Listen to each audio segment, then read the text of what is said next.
Chicago, it's impossible to know how or when a break is going to come. For no. 2 Michigan State in the State Farm Champions Classic on Tuesday. It came 10 minutes into its game with no. 1 Duke. Marvin Bagley 3. The prized Blue Devil freshman and potential top 5 pick was accidentally poked in the eye by a teammate going for a rebound. He laid on the United Center floor for several minutes before standing up and heading to the locker room. He would miss the rest of the game, which Mike Krzyzewski would later say was merely precautionary, opening the door for the Spartans to dominate the paint. So then it was easy to understand Tom Izzo's frustration during his post-game press conference after his team allowed 25 offensive rebounds, which led to 17 second chance points for Duke in its 88-81 win. "I'm embarrassed that they'd get 25 offensive rebounds. I don't care how big they are," Izzo said after the game. "Never in a million years did I think we'd get out-rebounded like that." Izzo didn't have to say it, but it was clear that he meant he didn't think his team would get out-rebounded in such dramatic fashion with Bagley on the floor. Duke didn't have him for 30 of the game's 40 minutes, and still completely dominated the boards. The Blue Devils' 25 offensive rebounds came on 46 missed shots, an astounding 54.3% offensive rebounding rate.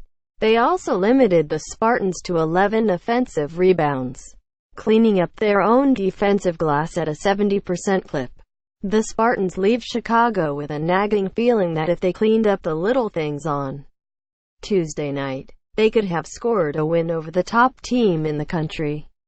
That's likely the largest takeaway from the Champions Classic. In addition to surrendering all those offensive rebounds, the Spartans committed 17 turnovers, which led to 19 points for the Blue Devils. "We had 2 keys to start the game," Izzo said. "We said turnovers. Foolish ones. We knew we'd get some. They play that zone pretty well. And rebounds. To hold them to 39% shooting. They were 30% in the first half, 27% from the 3. And the only way they scored was on the missed shot for a while." Michigan State is eminently worthy of its No. 2 ranking, and there is no shame in losing to Duke. Even with Bagley out for most of the night, the Blue Devils are the younger team. Duke starts 4 freshmen, while the Sparts have just one, Jaren Jackson, who plays big minutes, but it's still just the middle of November. Most teams in the country are figuring out exactly who they are, and that extends to the coach. One case in point is the turnovers. Miles Bridges and Cassius Winston turned it over 5 times apiece, combining for more turnovers than the entire Duke team. Izzo placed some of the blame for those turnovers at his own feet. "I played Miles and Cassius too many minutes. I thought the poor substitutions on my part led to some of the turnovers," Izzo said. "I thought we looked a little fatigued. It was a lot of minutes for Cassius to play, and we put guys in strange positions." Izzo did say that he and his assistants would likely find some positives in the next few days, and they won't have to look too hard for them. As he said after the game, the Spartans held the mighty Blue Devils' offense to 39.5% from the floor on the night.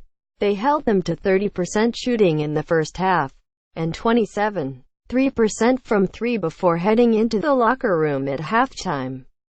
Trevin Duval needed 20 shots to get 17 points. Gary Trent took 14 shots and finished the night with 7 points. Only an electric performance from Grayson Allen pulled the Blue Devils out of their offensive doldrums. He scored 37 points on the night, a Champions Classic record, making 7 of his 11 attempts from behind the arc, many of which were contested. Allen made some big shots. "That's what seniors do," Izzo said. Offensively, the Spartans will find plenty of positives, too. Bridges was quiet and passive for most of the first half, but he turned it on after halftime, finishing the night with 19 points and 5 three-pointers. Jackson and Nick Ward also scored 19 points, and the trio combined to go 22 for 38 from the floor, a strong 57.9% field goal percentage. It wasn't the result as when the Spartans won it in Chicago, but it wasn't all bad. And, despite his demeanor in his press conference, Izzo knew that, too. We did not play great, but we're going to get a whole lot better. I can promise you that.